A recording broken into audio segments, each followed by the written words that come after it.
네, 오늘 함께 받으실 하나님의 말씀은 시편 85편 1절로 13절까지의 말씀입니다. 구약성경 865쪽에 있는 시편 85편 1절로 13절까지의 말씀입니다. 지금 이 시간에는 1절에서 3절까지의 말씀을 먼저 봉독해 올려드리겠습니다. 여호와여, 주께서 주의 땅에 은혜를 베푸사 야곱의 포로된 자들이 돌아오게 하셨으며 주의 백성의 죄악을 사하시고 그들의 모든 죄를 덮으셨나이다. 셀라. 주의 모든 분노를 거두시며 주의 진노를 돌이키셨나이다. 아멘. 하나님 아버지 감사드립니다. 오늘도 귀한 주일로, 귀한 교회로, 귀한 예배로 인도하여 주시는 은혜를 진정으로 감사드립니다. 지금 이 시간 저희들이 지난 한 주일간에 지었던 모든 죄악을 예수 그리스도의 십자가 아래에 다 내려놓고 오직 저희들의 온 마음과 정성을 다하여 하나님께만 드려지는 예배를 통하여 하나님께서만 영광 받으시는 은혜의 시간으로 이 시간을 인도하여 주시옵소서. 모든 것을 감사드리오며 예수 그리스도의 이름으로 기도드리옵나이다. 아멘. 네, 오늘은 영적 회복의 4단계라는 제목을 가지고 오늘 본문 말씀을 중심으로 하나님의 말씀을 증거하겠습니다. 우리는 살아가면서 때로 그런 경험들을 한 번 정도는 해보셨을 거라고 생각을 하는데, 자신이 원하는 것을 이루게 되었을 때, 그러니까 일이 잘 풀릴 때에도 그렇게 또 마냥 기쁘지만은 않은 그런 경험들을 해보셨을 것이라고 생각이 됩니다. 그러니까 예를 들어서 자기가 원하는 대학에 합격하기 위해서 열심히 공부를 해서 정말 그 원하는 대학에 합격을 했는데, 그 합격의 기쁨도 잠시고 실제로 대학 생활을 해나가는 과정 가운데에서는 이것이 정말 내가 원하던 대학 생활이 맞나라고 하는 그런 회의감 같은 것들을 가질 수 있게 된다라고 하는 것이죠. 모든 것이 마찬가지 같습니다. 결혼도 마찬가지고 취직도 마찬가지고, 또 취직을 해서 잘 거기서 인정을 받아서 승진 같은 것들을 한다 하더라도 그의 기쁨은 잠시고 실제로는 굉장히 허무함 같은 것이라든지, 또 오히려 기쁨과는 정반대되는 그런 어떤 감정상의 그 느낌 같은 것을 가지는 경우들이 좀 부지기수다, 좀 많을 수 있다, 이런 생각을 제가 합니다. 이 지금 시편 85편의 배경을 이루고 있는 때는 언제냐면 바벨론 포로에서 귀환을 한 그 이후의 일입니다.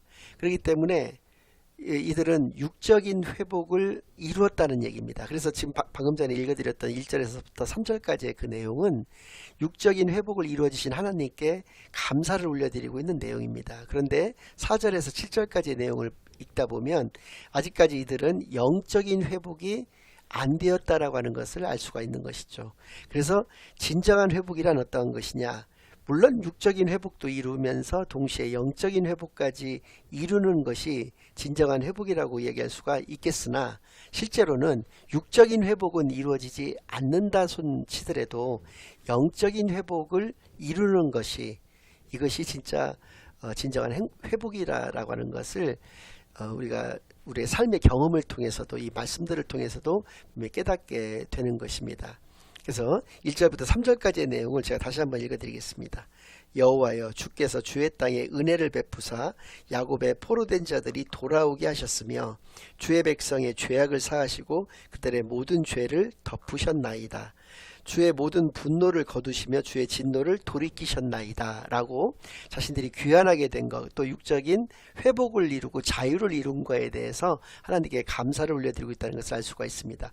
근데 4절을 보면 이와는 좀 약간은 대비되는 그런 내용이 등장을 하는데요.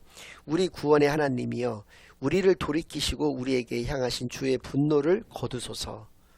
이렇게 지금 육적인 회복을 이루었음에도 불구하고 주의 분노를 거두어 달라고 하는 그런 기도를 하나님께 올려드리고 있다는 것을 통해서 그들이 진정한 회복, 즉 영적인 회복은 아직 이룬 것이 아니구나라는 것을 우리로 하여금 알 수 있게 하여 주신다는 것이죠.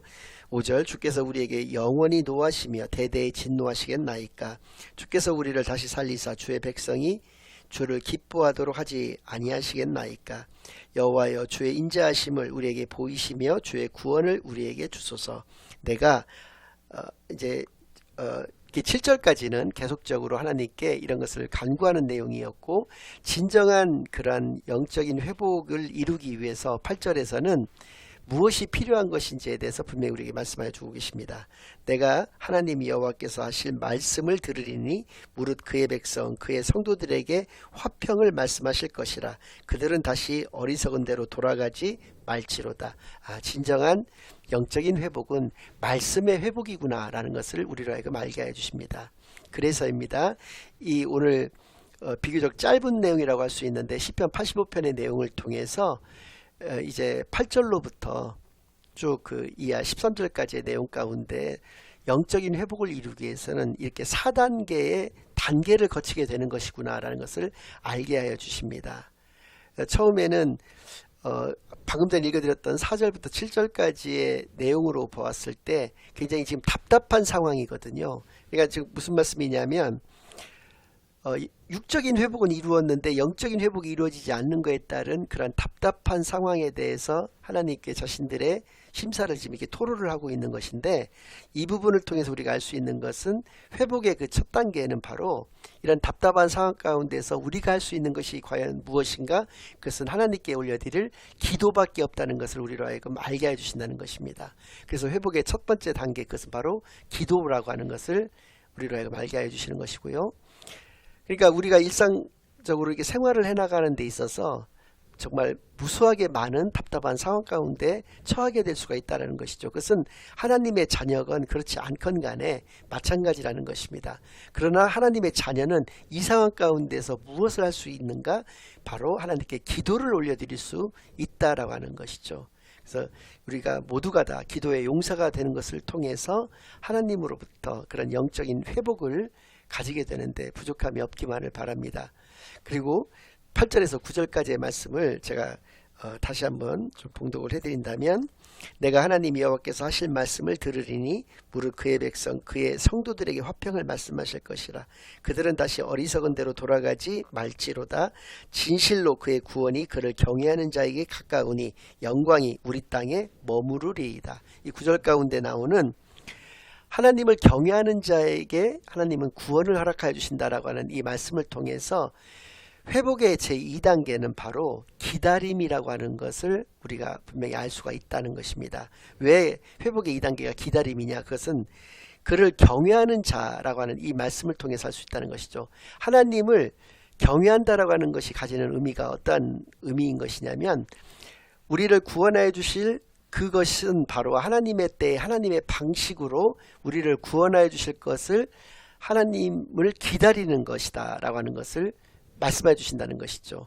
그러니까 하나님을 경외하는 자에게 하나님께서 구원을 주신다라고 하는 이 의미 자체가 우리는 그 하나님의 때에 하나님의 방식으로 우리를 구원하여 주실 것을 늘 기다리는 그런 신앙 가운데서 살아가는 존재라고 하는 것을 분명히 우리로 하여금 알게 해 주신다라고 하는 것이죠.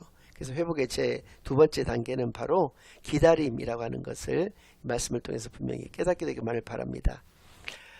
돌아온 탕자의 비유라고 하는 것이 있습니다. 여러분들께서 너무나도 잘 아시는 것인데요. 돌아온 탕자는 우리를 지칭하는 것이고, 그 아버지는 하나님을 비유로 이렇게 말씀을 하여 주신 것입니다. 그런데 여기서는 진짜로 돌아온 어떤 탕자가 있고, 또 그 아버지는 그냥 육신의 일반적인 아버지라고 우리가 가정을 한번 해보겠습니다.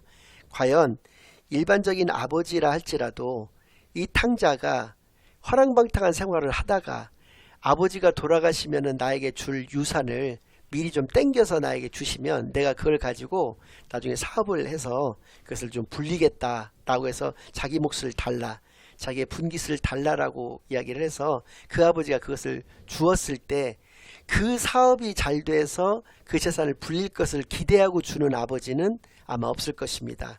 그 아들은 다시 그 재산을 음주 가무라든지 이러한 주색잡기라든지 이런 거를 통해서 다 탕진하고 돌아올 것을 분명히 알았을 것입니다. 그러나 그럼에도 불구하고 그의 뜻대로 이렇게 해준 것은 그를 기다려주는 것이죠. 그가 체험을 통해서 깨닫고 돌아올 것을 기대해서 그렇게 육신의 아버지도 그렇게 했었을 것이라고 하는 것이죠. 그리고 실제로 탕자는 그러한 것들, 그 기대대로 모든 것들을 다 경험을 하고 다 잃고 나서 돌아오게 되었던 것이고, 그의 아버지는 그를 그렇게 될 줄 알고 그가 돌아올 것을 항상 기다리고 있었던 그 모습을 통해서도 우리가 알 수 있는 바와 같이 그런 분명한 기다림이 있다라고 하는 것을 알 수가 있는 것이죠. 그래서 저는 기다림의 반대는 조급함이라고 생각하지 않습니다. 저는 기다림의 반대는 잔소리라고 생각을 합니다. 그 부모들이 흔히 자녀들에게 하는 그 잔소리는 그 아이가 부모가 원하는 방향으로 빨리 변화가 되기를 바라서 하는 이야기일 것입니다. 그러니까 기다리지를 않고 즉각적으로 변화가 되기를 바라서 하는 소리가 바로 잔소리라고 얘기를 할 수가 있는데, 그러나 그 잔소리를 통해서 변화가 된다는 것은 어려운 얘기인 것이죠. 불가능에 가까운 얘기입니다. 잔소리가 아니라 그 부모의 알지만 속아주는 그러한 기다림 가운데에서 그 아이가 자신이 직접 깨닫고 그렇게 해서 변화가 되는 그러한 수순을 밟는 것이야말로 올바른, 그게 바로 깨달음이고 변화라고 하는 것을 우리가 생각해 봤을 때 기다림이라고 하는 것은 회복에 있어서 가장 중요한 그런 부분이라고 하는 것을 이 비유의 말씀을 통해서도 우리가 분명히 깨달아 알 수가 있다는 것이죠.